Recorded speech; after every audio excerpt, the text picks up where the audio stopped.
Ladies and gentlemen, please welcome on stage Bence Morvai.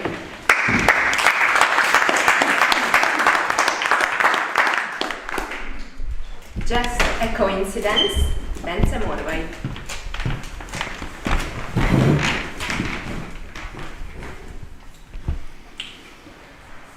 The rain was pouring for days when we broke up.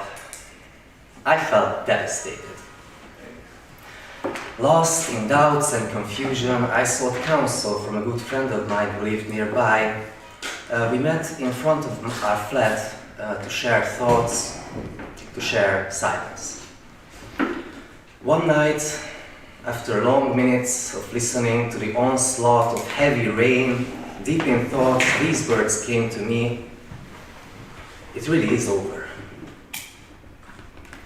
The extensive rains must have loosened the ground beneath a tree that stood in front of our family's home, because right as I said these words, with a roaring, cracking sound, the roots of the tree broke away from the ground and the large tree fell with a huge bang.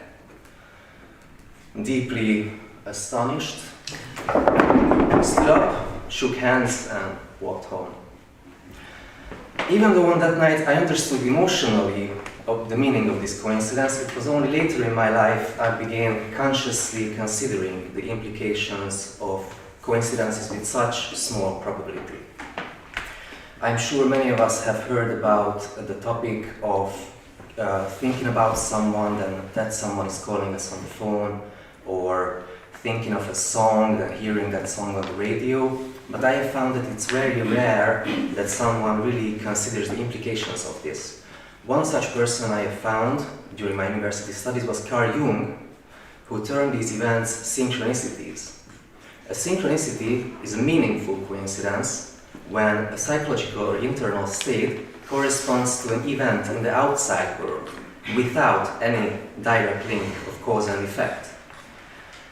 As years passed, I began experiencing more and more of these meaningful coincidences as it became easier for me to place my attention on them instead of just brushing it off as chance.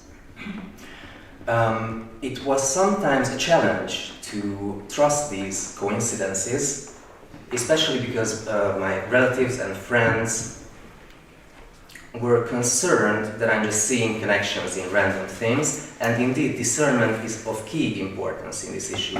Let me tell you a story about this.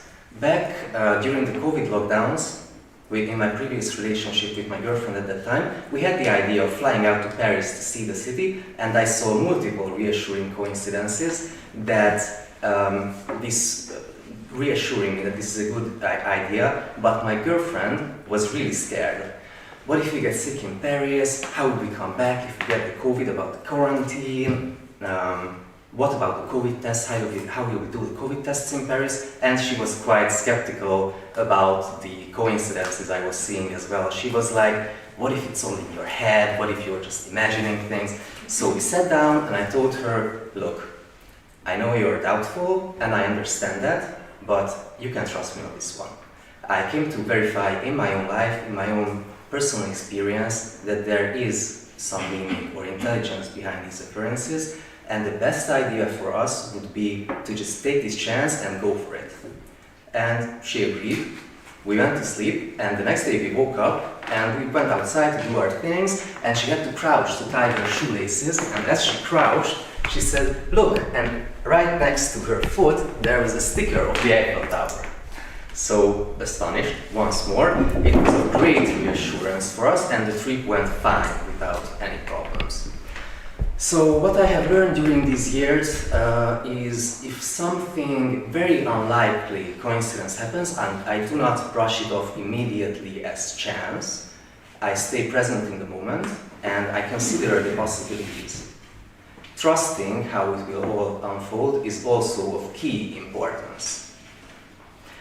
Fast forward a few years, the sun is shining brightly above Margaret Island, there's a cool breeze in the air, I'm working out and I'm listening to a podcast, and I'm thinking about a presentation I did earlier in my workplace, and it came to my mind that I really enjoyed doing it.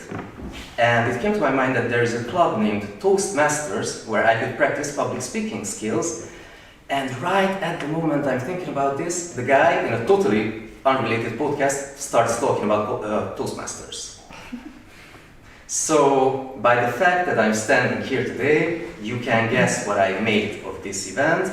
And this is something you can ask yourself as well. If something very unlikely happens, you can ask, is this just random coincidence?